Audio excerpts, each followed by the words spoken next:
আমাদের গানে প্রাণে ঝড় ওঠে, সূর্যেরও রক্তিম ফুল ফোটে। আমাদের গানে প্রাণে ঝড় ওঠে, সূর্যেরও রক্তিম ফুল ফোটে। আমাদের গানে মৃত্যু শিহরায়, সুরেরও পরশে প্রাণ পায়। আশারও দীপ জেলে আধারে, আমরা তাই পথে পথে গান গাই। আমরা এই দুনিয়ায় জীবনেরও গান শোনাই, মুক্তিরও গান শোনাই। ভাঙো বাধা নিরাশার অন্ধকার, শোষণের বন্ধন কারাগার। ভাঙো বাধা নিরাশার অন্ধকার, শোষণের বন্ধন কারাগার।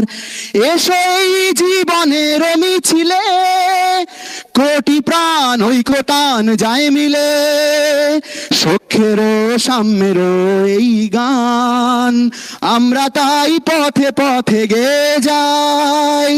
আমরা এই দুনিয়ায় জীবনেরও গান শোনাই, মুক্তিরও গান শোনাই। যে কোনো শাসক দলই বিরোধীদের ভয় পায়, কিন্তু এত বিরোধী থাকা সত্ত্বেও আইএসএফ এর একটা শান্তিপূর্ণ জনসভা করতে না দেওয়ার জন্য যে সর্বোচ্চ শক্তি প্রয়োগ করা হলো, তার কারণ যদি একটি বাক্যে বলতে হয়, সেটা হলো আইএসএফ এর একটা সাফল্য।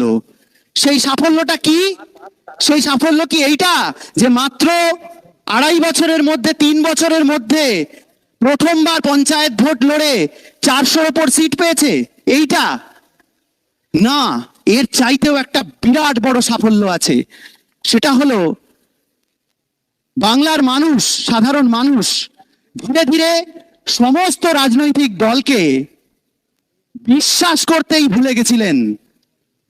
তারা জানতেন যে যে কোনো রাজনৈতিক দলই অনেক ভালো ভালো কাজ করছেন, কথা বলছেন, ঠিক আছে, কিন্তু আসলে তাদের একটা ধান্দা আছে, একটা স্বার্থ আছে।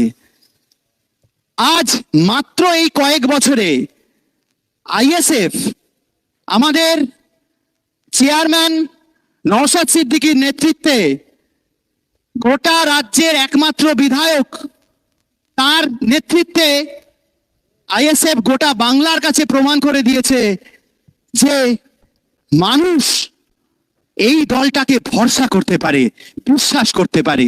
যে রাজনৈতিক দলগুলোর উপর বিশ্বাস সাধারণ মানুষের চলে গেছিল, আজকে মানুষ, আপামর জনসাধারণ, শুধুমাত্র আইএসএফ এর সমর্থকেরা নয়, ইন্ডিয়ান সেকুলার ফ্রন্টকে বিশ্বাস করেন।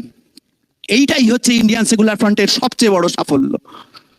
আর শুধু সাধারণ মানুষ নন, এমনকি শাসক দলও বিশ্বাস করেন। কারণ গত বছর, ঠিক 1 বছর আগে, যেটা স্যার বললেন, নওশাদ সিদ্দিকী সহ এত নেতৃত্বদের কর্মীদেরকে আটকে রেখে অত্যাচার করে বুঝে গেছে যে সবাই বিক্রি হতে পারে, আইএসএফ বিক্রি হবে না, নওশাদ সিদ্দিকী বিক্রি হবেন না। এইটা শাসক দল বুঝে গেছে। এই বিশ্বাসটা শাসক দলেরও আছে, যে কারণে এইরকম একটা শান্তিপূর্ণ প্রতিষ্ঠা দিবসে সভা করতে দেওয়ার বিরুদ্ধে সর্বোচ্চ শক্তি প্রয়োগ করা হলো। এরা বলতে চায় এরা ফ্যাসিবাদকে আটকাবে। পৃথিবীর ইতিহাস আমাদের এই শিক্ষা দেয় যে কখনো কোনোদিন দুর্নীতি এবং স্বৈরাচার ফ্যাসিবাদকে আটকাতে পারেইনি, বরঞ্চ উল্টোটা, যেখানে যেখানে স্বৈরাচার থেকেছে, যেখানে যেখানে অগণতন্ত্র থেকেছে, সেখান দিয়েই ফ্যাসিবাদ ঢুকেছে। সেইখানেই ফ্যাসিবাদের উৎপত্তি। গোটা পৃথিবীর ইতিহাস দেখুন, তাই দাঁড়াবে। আর আমাদের ভারতবর্ষের ইতিহাস যদি দেখা যায়, আমি একটা উদাহরণ খালি দেব।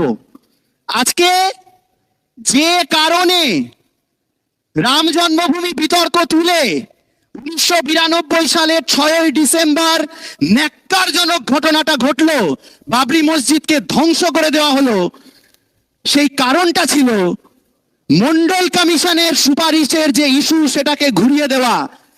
সেই সময় প্রধানমন্ত্রী ভিপি সিং 27% ওবিসিদের জন্য সংরক্ষণ দিয়েছিলেন কেন্দ্রীয় সরকারে। আরএসএস তখন বুঝেছিল এটা সাংঘাতিক। তখন আরএসএস এর পত্রিকা অর্গানাইজারে তারা ছেপেছিল যে ব্রিটিশ সরকার 200 বছরে যে কাজ করতে পারেনি ভিপি সিং এর সরকার সেই জিনিস করে দেখাচ্ছে।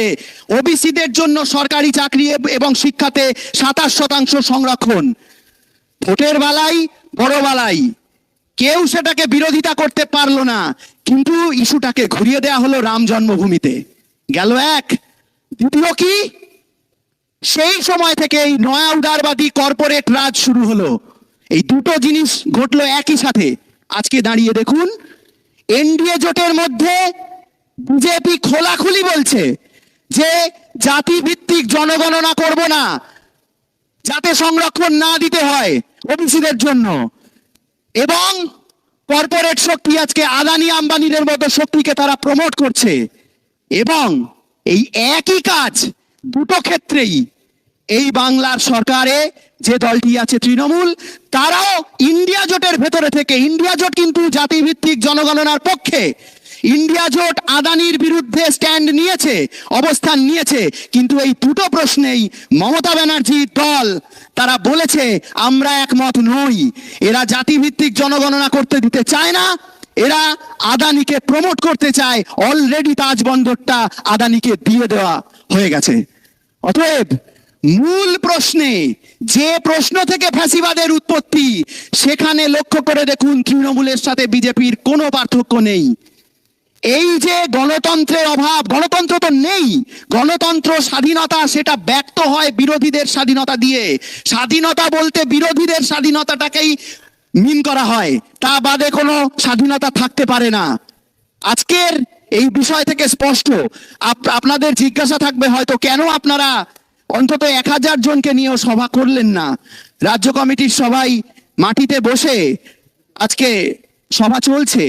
শুধু এটুকুই বলবো, আমরা বিচার ব্যবস্থাকে মান্যতা দিই, তার সাথে সাথে আমাদের অগণিত কর্মী সমর্থক যারা দাঁতে দাঁত চিপে লড়ছেন, তাদের আবেগকেও সম্মান জানিয়েছি এই কারণে যে তাদের বুকে আমাদের দলের চেয়ারম্যান যে সমাজ বদলের স্বপ্ন দেখাতে পেরেছেন, সেই সমাজ বদলের স্বপ্ন এই একটা হলের মধ্যে আটকে দেওয়া যাবে না। এটা যায় না, এটা সম্ভব নয়। সেই কারণে আমরা সিদ্ধান্ত নিয়েছি যে শুধুমাত্র রাজ্য কমিটির সদস্যরা আর অগণিত কর্মী সমর্থকদের শুধু এটাই বলবো, অনেক কষ্ট হচ্ছে, এক বুক যন্ত্রণা হচ্ছে, সেই যন্ত্রণাটাকে বাঁচিয়ে রাখুন সাথীরা। আমাদের আটকাতে পারবে না। আমরা যে লক্ষ্যে দৃঢ় আছি তাতে আমাদের আটকানো সম্ভব নয়। আমি একটি কথকথা দিয়ে আমার বক্তব্য শেষ করব। আমাদের গানে প্রাণে ঝড় ওঠে, সূর্যেরও রক্তিম ফুল ফোটে। আমাদের গানে প্রাণে ঝড় ওঠে, সূর্যেরও রক্তিম ফুল ফোটে। আমাদের গানে মৃত্যু শিহরায়, সুরেরও পরশে প্রাণ পায়। আশারও দ্বীপ জেলে আধারে আমরা তাই পথে পথে গান গাই। আমরা এই দুনিয়ায় জীবনেরও গান শোনাই, মুক্তিরও গান শোনাই। ভাঙো বাধা নিরাশার অন্ধকার, শোষণের বন্ধন কারাগার। ভাঙো বাধা নিরাশার অন্ধকার, শোষণের বন্ধন কারাগার। এসেই জীবনের মিছিলে কোটি প্রাণ ঐক্যতান যায় মিলে। সখ্যেরও সাম্যেরও এই গান, আমরা তাই পথে পথে গেয়ে যাই। আমরা এই দুনিয়ায় জীবনেরও গান শোনাই, মুক্তিরও গান শোনাই। সংগ্রামী অভিনন্দন সকল সাথীকে। ইনকলাব জিন্দাবাদ, ইন্ডিয়ান সেকুলার ফ্রন্ট জিন্দাবাদ। শাওনকে অসংখ্য ধন্যবাদ। একদম সঠিক কথা শাওন বলেছে যে আজকে আইএসএফ কে ভয় পেয়েছে শাসক দল, ভয় পেয়েছে নওশাদ সিদ্দিকীর নেতৃত্বকে। আজকে নওশাদ সিদ্দিকীর নেতৃত্ব একদম সঠিক বলেছে।